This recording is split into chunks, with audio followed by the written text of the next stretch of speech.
They conduct us to the disinfecting baths, but nobody washes. They only cut our hair and give unclear. We enter another room, and there are given some rags in the place of our clothes. We came dressed like men, and we left in wet rags. In these clothes we look like criminals, or like confirmed lunatics, all without caps, bareheaded, one wearing shoes, another slippers, mostly not of a pair, and of much too large a size. The clothes too tight or too loose, and so we return as fresh prisoners, included into the old family of campers. We were put on new tracks of life in the lager, but only one thought steadily worries everyone. One question gives no peace to anybody. How shall we get to learn about the fate of our families? How to get a sign of life from them? How to find their traces? We enter the barrack where our personal data are to be taken down. One would like to start a conversation with the prisoners of long standing in the camp and to learn something from them. But how base and mean are those whom we had tried to engage in conversation? How could they reply to our question about the fate of our families so straight out, without flinching? They are already in heaven. Did this camp influence them thus that they were capable of jeering at lonely broken men? Did they lose all humane feelings? And could they not find any better jokes? This makes an impression. Your families are already gone with the smoke. Dismay seized all of us.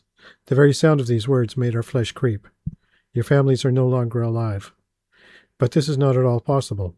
How can one reconcile oneself to the idea that those our interlocutors, who had also come here with families, were left alive, while their nearest and dearest were sent directly to gas ovens which swallow people alive and throw away their dead cold bodies?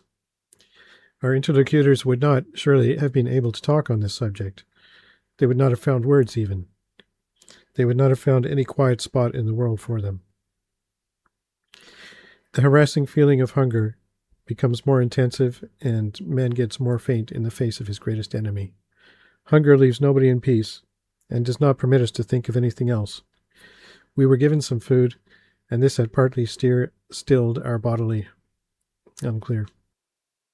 They began to tattoo the newcomers. Everyone got his number. From that moment on, you have lost yourself and have become transformed into a number. You no longer are what you were before, but a worthless moving number. Those several hundred numbers were led from the barrack. An electric lamp is flashing in the distance, throwing a faint light. The only strong light is provided by a big searchlight placed above the gate and visible from afar. We are shuffling along in the soggy clay soil, full of fear and utterly exhausted. We are approaching our new graves, as we have called our new home.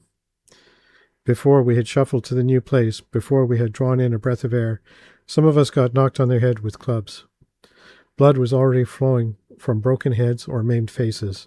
This was the initial welcome to newcomers. All are bewildered and are looking around the place where they had been brought. We are at once informed that here we have a specimen of camp life. Iron discipline is reigning here. We are here in the camp of death. It is a lifeless island. Man does not come here to live, but to die, sooner or later. There is no room for life here. It is the residence of death.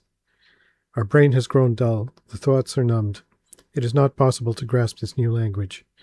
Everyone is meditating on where his family is. Where were they driven, and how will they manage in the new conditions?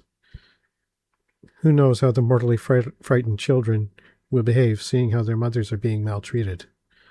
Who knows how these common bandits will treat the sick, the weak mothers' needs, and their beloved sisters? Who knows in what human grave did their fathers and brothers find rest, or how they are being treated? All are standing helpless, worried, full of despair, lonesome, unhappy, broken. Bunks are being assigned. They are beds of boards, each for 5-6 numbers jointly. We are told to climb into them, to push in so far that only the head should be seen. Get inside as far as possible, you accursed man. You won't be able to see each other. The old camp inmates came to the bunks and asked how many were left in the lager and what was the strength of the transport. We are unable to grasp the meaning of such questions. Of what significance is the list of these numbers? Where are those who left us driving away in lorries? They regard us with cynical smiles, and heavy sighs escape their lips. This is the sign of human compassion with us. Among the camp inmates of long standing, there was one from our camp who had come with the former transport we knew nothing about till now, and lost all trace of it. We thought he would inform us about the fate of those men, would show us some trace from the country of Yeeks. But what does this man tell us? What does he say? The heart trembles. It makes our hair stand on end. Listen to what he is saying. My dears, we have passed the same road as you did. Those who drove away in lorries were led to death at once, and those who went on foot also went to meet death, for some after a longer time of torture, for others after a shorter time. These were terrible words, beyond belief. Is it possible that men could speak of the death of their wives, parents, brothers, and sisters, and go on existing, living?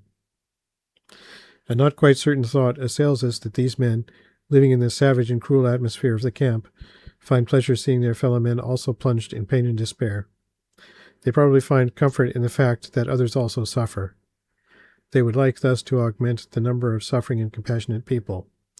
But one thing is hard to understand, that all, independently of their age and character, unclear. Come, my friend, and see 5 or 6 men twisted with pain are lying in their cages. They are weeping and trying to find solace in opening their hearts to others. They are still unable to realize fully the immensity of their misfortune, but they cannot refrain from tears. Listen, my friend, to what one is saying to the other. My dear, can it be true that we lost everything and have nobody, neither wife nor children? That we lost our mother, father, that my dear brothers and sisters are no longer alive, that the whole family has perished? How dreadful, how horrible. Can such brutality exist in the world? Is it possible for such sadism to exist which kills thousands, hundreds of thousands of innocent men? How happy had we been if they had not separated us, and if we could have shared the common fate, regardless of its dread and cruelty. Why did you base bandits, separate us, thus breaking our hearts in two, sending one half to die and the other unclear? What happiness should we have felt now if every one of us had dispossessed a good, dear tablet which brings instant death?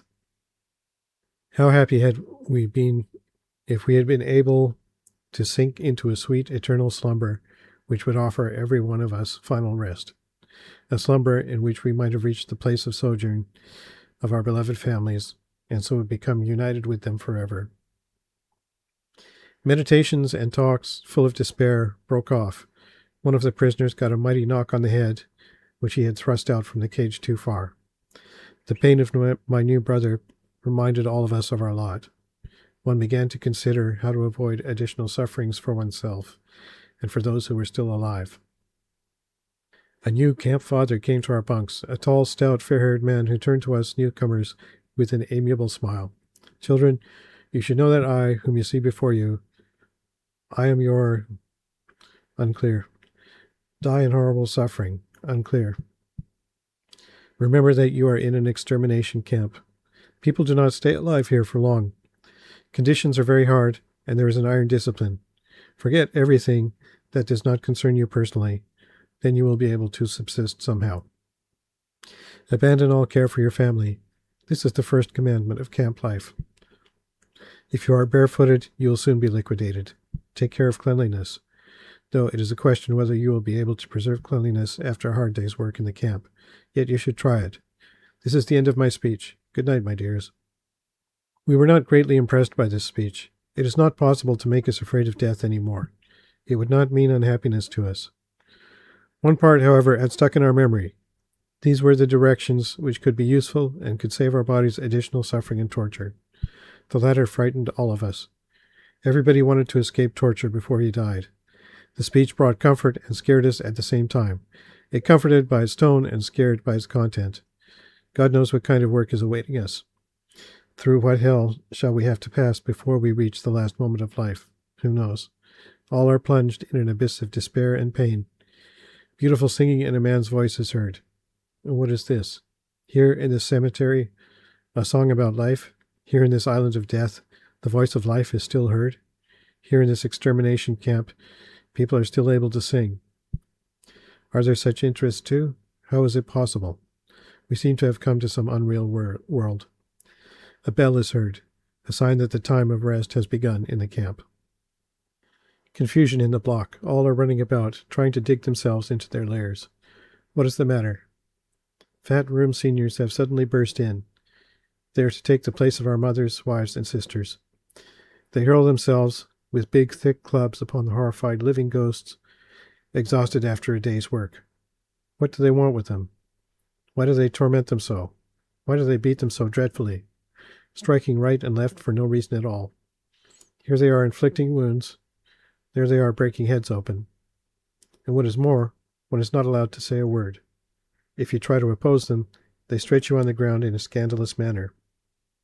They approach our cages and supplement their moralizing lecture. They tell us how we are expected to behave towards them, how we are to work. Remember that you have to turn into automatons and move in accordance with our will. You are not allowed to take one step without our permission. Otherwise, you will have to do with our third arm, the thick and heavy club, which will make you bend and fall so low that it would be difficult for you to straighten up again. Although these venomous words were bitter, they did not impress us at all. They did not frighten or shock us. We are prepared for everything and are ready to bear all horrors without fear. We are all greatly distressed by the necessity of relieving nature in the block right near the bunks. People will soon tread on excrements. How awful, how horrible this is. Such a low moral and ethical decline has utterly depressed us.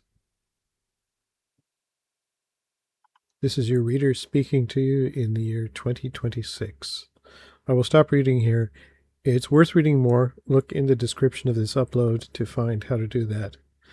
That excerpt was from a translation by Professor Bernard Mark of text written in Yiddish by Salman Gradovsky when he was captive in Auschwitz and expecting to be murdered like all the other captives. And he was murdered. He wrote this text and buried the letter in the grounds of Auschwitz, hoping that sometime after his death, civilization would resume and someone might find and publish this letter. His full letter is different from most accounts of Auschwitz in that he was in the so-called Sonderkommando, who were the group of captives who were exploited to dispose of the many corpses of civilians who were brought to Auschwitz and murdered as soon as they arrived. I was reading from the book Amidst a Nightmare of Crime, which contains letters like this written by 5 members of the Sonderkommando. This book appears to be long out of print and difficult to find. Look in the description of this upload to find how to read more.